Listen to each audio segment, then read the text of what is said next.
Welcome to the Robert Hunt Financial Market Update. It's your host, Robert Hunt, where I look at the week's financial news that can be a bit confusing, misleading, and take you off course and help to make it actionable, understandable, and clear. We're back in studio after a vacation last week, and we're glad to be here. What a week, what a show. Let me tell you this article. I got maybe 6 different people send me this article, which I always appreciate. So if you're out there and listening, please keep sending them. A couple won the Powerball. Investing it turned into tragedy, by Mr. Jason Zwig, one of our favorites. In fact, this is a double Jason Zwig episode because we're going to look at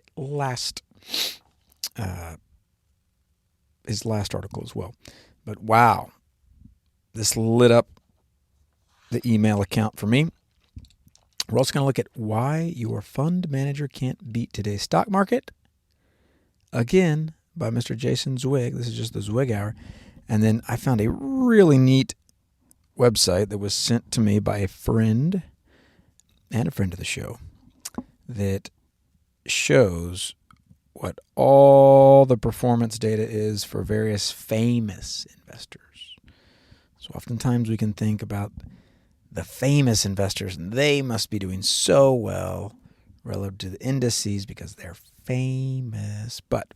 And that's sometimes true, and sometimes not. But we are going to examine that presupposition, hold it up to the light, and ensure that it's true. But let's start out at the top.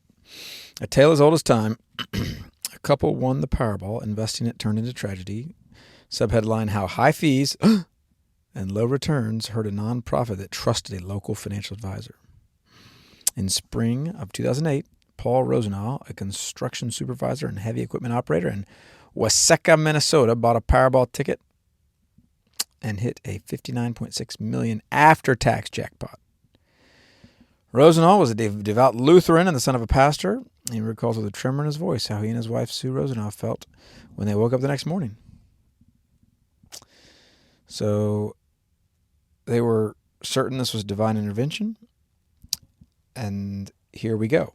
Now, you can almost already see what might happen, right? The scriptures say that wealth gained hastily will dwindle, but he who gathers little by little will profit. So generally speaking, quick riches go away, and there's nothing quicker than a Powerball. So what'd they do? Well, a lot of it was really neat. Sadly, this family, it looks like they had a granddaughter that had died 5 years earlier from a disease called, it was a neurodegenerative disease that strikes infants. So they were going to put a portion of this in that nonprofit. So they put $26.4 million in to fund a nonprofit known as the Rosenau Family Research Foundation. So really neat. However, this is where the article can be illuminating for us. The article explains, having almost no investment experience themselves, the couple hired John Preby, a local financial advisor and insurance agent, to manage the families and the foundation money. Now, I'm just going to pause so that you can hit the pause button and you can tell the children listening why this was a very, very poor decision. Okay, are we back? So here's why. You can find it in the sentence. Number one, they had no investment experience themselves, and this happens a lot, but they felt they had enough requisite knowledge and experience to pick someone who had sufficient investment experience. You see that distinction? We can deceive ourselves. We maybe admit, I don't have any expertise, but I'll pick someone who does have expertise, and we'll assume that we have sufficient expertise to pick the person. But usually that's done relationally, and in this case, it appears that was the case. Mr. Prebe, the person they hired, who was an insurance agent, you never want to hire an insurance agent to get near your money. Prebe worked for Principal Securities, the brokerage and investment advisory arm of Principal Financial Group, the Des Moines-based retirement, asset management, and insurance giant. So there we go. You can be deceived by these big names and big companies. So this guy claimed to put in his new client's interest ahead of his own, but look what happened. So he said he did. This guy says, no, I did it. So last month, an arbitration panel run by FINRA instructed this group to pay $7.3 million in compensatory damage to the Rosenau Foundation. So check out what this guy did. It's nuts. According to evidence submitted to the arbitration hearings, which is what you do when something goes wrong, he bought $18.9 million worth of variable annuities for the foundation. Mind you, they only gave $26.4 million to it, so he effectively put almost all of it into variable annuities and, oh, shock, earned himself $1.2 million in commissions. Who knew? And then wouldn't you know it, the variable annuities picked by Preeb, they charged the foundation a ton. Annual fees of up to 2% or more, carried commissions that exceeded 6%. By the end of 2011, Preeb had allocated almost 93% of the nonprofit's total assets to variable annuities from Principal and several other issuers. In April of 2017, Rosenau, the gentleman that funded it, asked Preeb's financial advisor, hey, could you send me a statement disclosing all the fees and commissions and charges and transfer fees, any kind that will be charged for the purchase that you're planning on using? He emailed back, there's no fee on this product. You hear that? The financial advisor. By the way, this happens all the time. I see this up close. You get to benefit by being a listener to the podcast, but people say, oh, no fees. Like, I don't know what they mean when they say that, but it smells like a lie, because it is. All told, he had the foundation buy more than $47 million in variable annuities, according to evidence at arbitration hearing, earning an estimated $3.3 million in commission. In theory, the article explains, those products provide some tax and other benefits, but a foundation isn't taxable. So the idea that you'd put these variable annuities in a foundation, I don't think you should ever do a variable annuity, but the fact that you'd put it in a foundation just shows what happens with bad incentives. Bad incentives. So whole lot of, I'll call it just malpractice. But now here's how the articles usually go. They usually just blame and shame Principal Securities. They're just bad. And of course, that's half of the story. And they'll blame and shame the gentleman they hired, John Prevey. Bad. And of course, plenty of blame to go around. But if we're going to be tough, if we're going to be fair, it takes two to tango.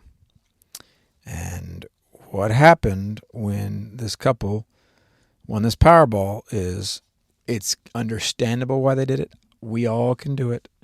But they should have paused and admitted to themselves, I don't know what I'm doing, but I need to learn before I make any decisions. Now, that's hard to do. But in the investment management space, the optics work against you. I don't doubt, and this article explained, they flew them out they met check this out. Only weeks after their Powerball score, the Rosenau's were flown on a private plane with this financial advisor to Principal's headquarters, where they met with the senior management and everybody but the janitor, recalls Rosenau. The executives, he says, assured them that Principal had the expertise to keep the money safe and make it grow. Okay. So you see how that worked against them? Principal put them on a private jet, flew them to the headquarters, met the CEO and everybody in suits. Well, the best way to invest would have given them nothing. Absolutely nothing. The keeping your costs low, investing simple, time horizon long, that's a self-directed journey.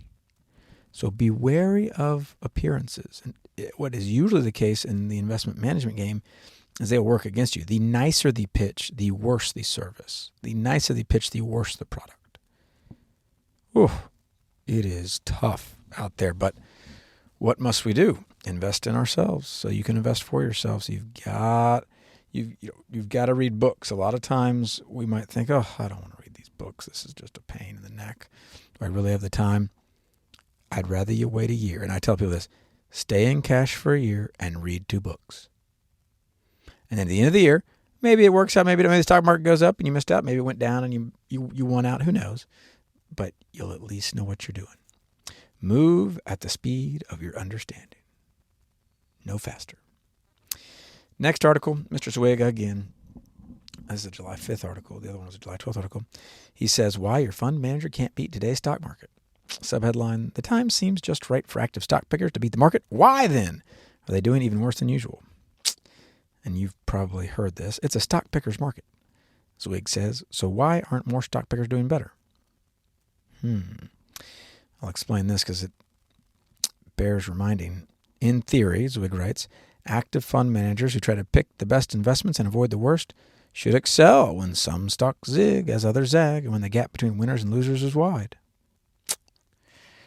And he says that's the market we're in right now. He gives various data explaining why this is a stock picker's market.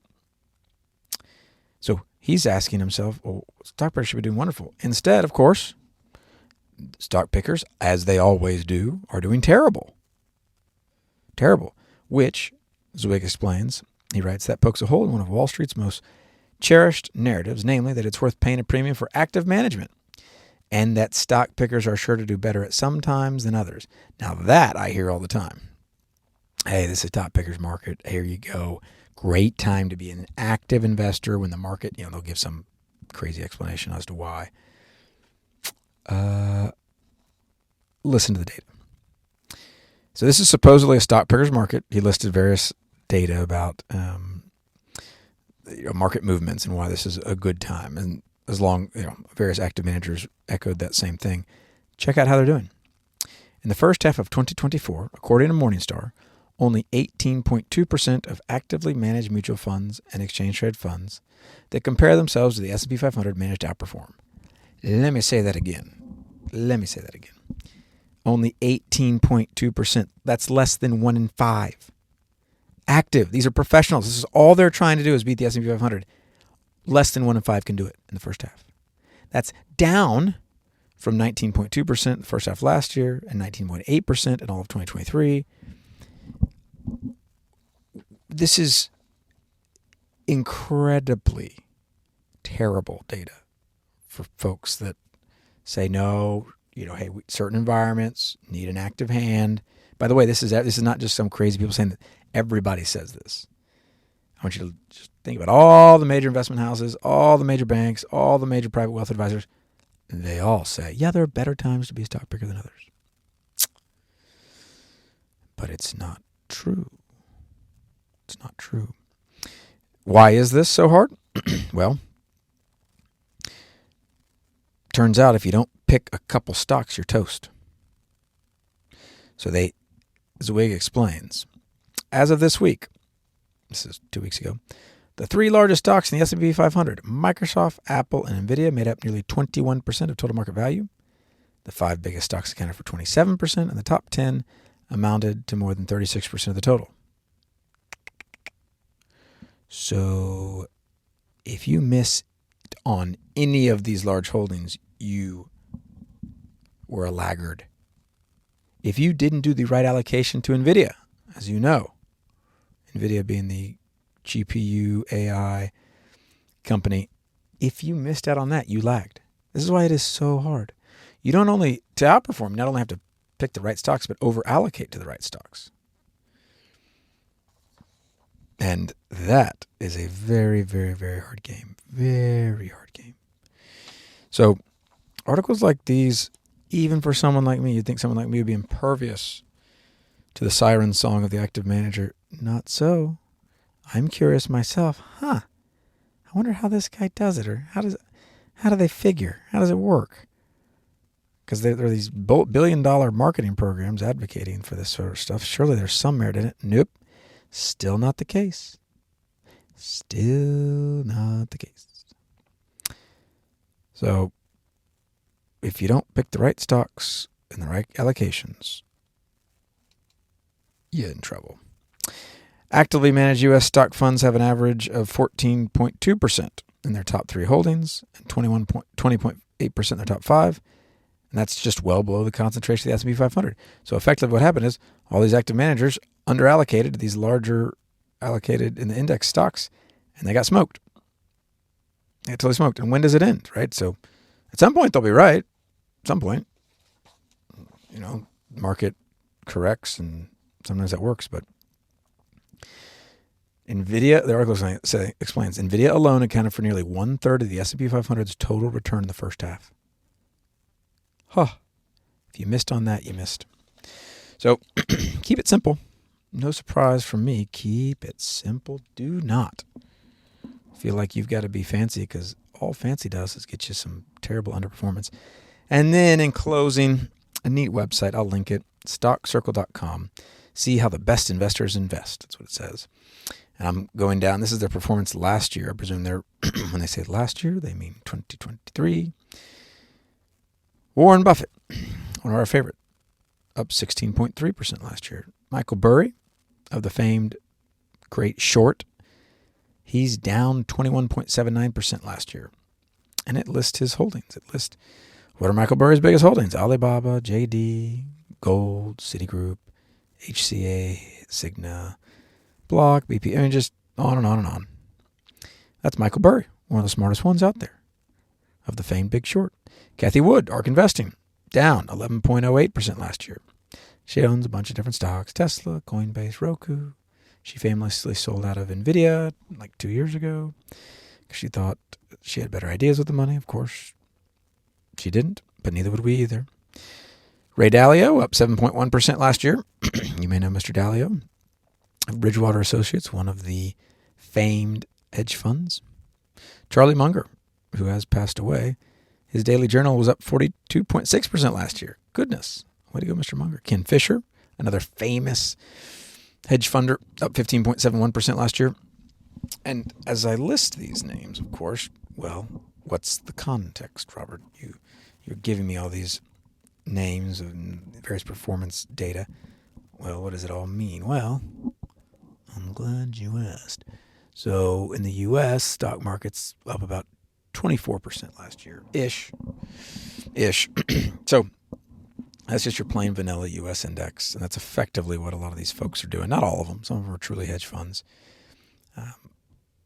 But what this should tell you, and on we go. A guy named Ron Barron Funds, he's up 1.23% last year. Steve Cohen, up 13.6% last year.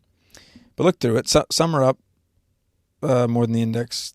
Feels like a lot are down, relative or returned lower than the index. So give it a look. What this should, oh man, Carl Icahn down 35.8% last year. What this should remind you of is, one, let's not, just copy these people and think, oh, I used to think I could do that. I'll just copy the good ones. Well, you might be down 40% in a year copying the good ones. Will you stick with it? Nope. So what is the solution in these times? It's to keep those costs low, that investing simple, and that time horizon long, because that's what's going to give you the best shot on your investing journey. Until next time.